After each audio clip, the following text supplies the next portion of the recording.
السلام علیکم ناظرین کرام، میں آپ کا دوست جنید خان اور آپ دیکھ رہے ہیں علم صوفیانہ۔ تو ناظرین کرام، ہر بار کی طرح اس بار بھی میں آپ کے سامنے حاضر ہوں ایک اہم اور دلچسپ معلومات لے کر۔ تو ناظرین کرام، چلیے سلسلہ شروع کرتے ہیں۔ ناظرین کرام، جیسا کہ آپ نے تھمبنیل میں پڑھ ہی لیا ہوگا کہ آج ہم اس کائنات کے سسٹم کے بارے میں ذکر کرنے جا رہے ہیں۔ تو چلیے سلسلے کو آگے بڑھاتے ہیں۔ تو میرے عزیزان محترم، ہم جانتے ہیں کہ اس پوری کائنات کو اللہ عز و جل نے اپنے امر کن سے خلق کیا ہے، اور تب سے یہ نظام کائنات مسلسل چل رہا ہے۔ لیکن ایک دن یہ پوری کائنات تباہ ہو جائے گی، ڈیسٹروئے ہو جائے گی، جسے یوم قیامت بولتے ہیں۔ اور میرے عزیزان محترم، یہ بات تو عموماً ہر کوئی جانتا ہے کہ یہ دنیا ایک نقطے کی شکل میں تھی، ایک ڈاٹ کی شکل میں تھی۔ پھر اللہ عز و جل نے اس میں دھماکہ کیا، وسفوٹ کیا، جسے اسپیس سائنس کی زبان میں بگ بینگ بولتے ہیں۔ اور اس دھماکے سے چاروں اور ایک دھوئیں نما شے پھیل گئی، اور پھر ہر چیز اپنے وجود میں آئی، چاہے وہ جاندار شے ہو، بے جان شے ہو، سخت شے ہو یا پھر ملائم شے ہو۔ اس دھماکے کے بعد پوری دنیا وجود میں آئی۔ تو میرے عزیزان محترم، اب ہم بات کرنے جا رہے ہیں کہ اس پوری کائنات میں، پورے یونیورس میں جتنے بھی سسٹم موجود ہیں، چاہے وہ جیوگرافیکل سسٹم ہو، چاہے وہ بوٹینیکل سسٹم ہو، چاہے وہ زولوجیکل سسٹم ہو، یہ کیسے وجود میں آیا اور یہ اپنے اصل پوزیشن میں کیسے چل رہا ہے اور کیسے اختتام پر پہنچے گا، اس کے پیچھے کی وجہ کیا ہے، اس کے پیچھے کا ریزن کیا ہے، اب ہم اس کے بارے میں ذکر کریں گے۔ تو ناظرین کرام، آپ کو جان کر حیرانی ہوگی، اس کائنات میں موجود ہر شے کی اپنی ایک روح ہے۔ جی ہاں، اپنی ایک روح ہے۔ اس جیوگرافک سسٹم کے پیچھے بھی ایک روح ہے، بوٹینیکل سسٹم کے پیچھے بھی روح ہے، اور زولوجیکل سسٹم کے پیچھے بھی روح ہے۔ تو ناظرین کرام، چلیے بتاتے ہیں۔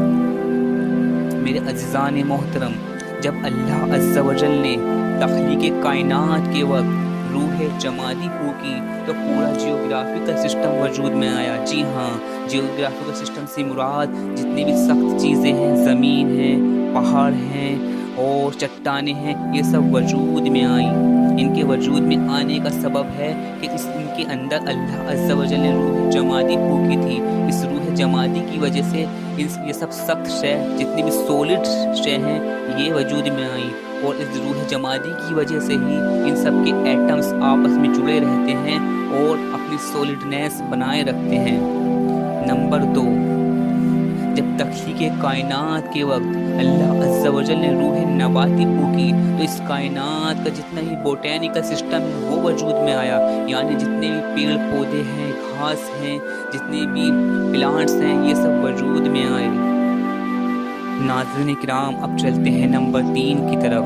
تو میرے عزیزان محترم، جب اللہ عز و جل نے تخلیق کائنات کے وقت روح حیوانی پھونکی تو اس پوری کائنات کا زولوجیکل سسٹم وجود میں آیا۔ جی ہاں، زولوجیکل سسٹمز کے سے مراد ہے کہ اس کائنات میں جتنے بھی حیوانات ہیں، جنات ہیں، انسان ہیں، جتنے بھی ہر طرح کے جانور ہیں، چاہے وہ کیڑے مکوڑے ہوں، چاہے زمین پر چلنے والے ہوں، یہ سب وجود میں آئے، اور اس روح حیوانی کی وجہ سے ہی پورا زولوجیکل سسٹم وجود میں آیا۔ تو ناظرین کرام، چاہے وہ ایکویٹک اینیملز ہوں یعنی پانی پر رہنے والے جانور ہوں، چاہے وہ اوور لینڈ اینیملز ہوں یعنی زمین پر رہنے والے جانور ہوں، یا ناظرین کرام چاہے وہ ایمفیبین ہوں یعنی دونوں جگہ رہنے والے جانور ہوں، سب کے سب یہ روح حیوانی کے وجود سے ہی وجود میں آئے۔ تو ناظرین کرام، المختصر ہمیں پتہ یہ چلا کہ اس کائنات کا پورا جیوگرافیکل سسٹم روح جمادی کی وجہ سے وجود میں آیا، اور روح جمادی کی وجہ سے ہی یہ اپنی اصل پوزیشن میں موجود ہے اور چل رہا ہے۔ اور اسی طرح اس پوری کائنات کا بوٹینیکل سسٹم روح نباتی کی وجہ سے وجود میں آیا، اور روح نباتی کی وجہ سے ہی یہ اپنی اصل پوزیشن میں موجود ہے اور چل رہا ہے۔ اور اسی طرح اس پوری کائنات کا بایولوجیکل سسٹم، زولوجیکل سسٹم روح حیوانی کی وجہ سے وجود میں آیا، اور روح حیوانی کی وجہ سے ہی یہ اپنی اصل پوزیشن میں موجود ہے اور چل رہا ہے۔ تو میرے عزیزان محترم، ہمیں پتہ چلا کہ پوری کائنات اور اس کا سسٹم کیسے وجود میں آیا اور کیسے چل رہا ہے۔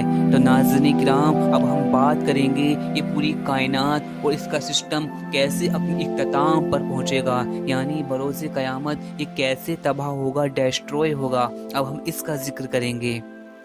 تو میرے ناظرین کرام، جو فلسفہ اس کائنات کی ابتدا کا ہے وہی فلسفہ اس کے اختتام کا ہے، کہ یعنی اللہ عز و جل نے اس پوری کائنات کے سسٹم میں جو جو روحوں کو ڈال رکھا ہے، اللہ عز و جل اس پورے سسٹم میں سے ان روحوں کو واپس کھینچ لے گا اور قیامت برپا ہو جائے گی۔ اس کی مثال کچھ اس طرح ہے کہ جب اللہ عز و جل اس کائنات کے جیوگرافیکل سسٹم میں سے روح جمادی کو نکال لے گا تو پورا جیوگرافیکل سسٹم اپنا جمود، اپنی سولڈنیس، اپنی اسٹفنیس کھو دے گی، وہ اپنا اصل وقار کھو دے گی اور تباہ و برباد ہو جائے گی۔ اور اسی طرح اللہ عز و جل پوری کائنات کی ہر روح کو کھینچ لے گا اور وہ اپنی اصل جگہ، اپنا اصل وجود کھو دیں گی اور قیامت برپا ہو جائے گی۔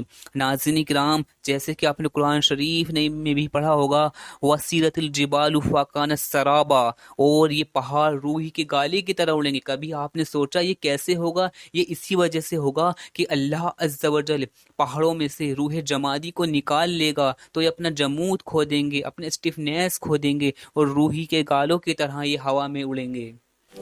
تو ناظرین کرام، المختصر ایک سینٹنس میں، ایک واقعے میں، قیامت کا مطلب یہ ہے کہ اللہ عز و جل اس پورے سسٹم میں سے، پورے نظام کائنات میں سے ارضی ارواح کو نکال لے گا، یعنی پورے سسٹم میں سے ارضی ارواح کا نکل جانا ہی قیامت کا برپا ہونا ہے۔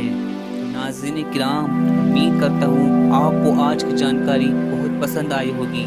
تو ناظرین کرام، میں اپنے چینل علم صوفیانہ پر اسی طرح بلکہ اس سے بھی زیادہ دلچسپ کنٹینٹ اور معلومات سے بھرپور کنٹینٹ لاتا رہوں گا۔ تو آپ سے میری مؤدبانہ گزارش ہے، آپ اپنے چینل علم صوفیانہ کو زیادہ سے زیادہ سبسکرائب کریں، زیادہ سے زیادہ شیئر کریں اور اس سفر میں میرا ساتھ دیں۔ انشاءاللہ عز و جل اس سے بھی زیادہ بھرپور معلومات کے ساتھ ملتے ہیں اگلے کنٹینٹ میں۔ تب تک کے لیے مجھے دیجیے اجازت۔ اللہ حافظ۔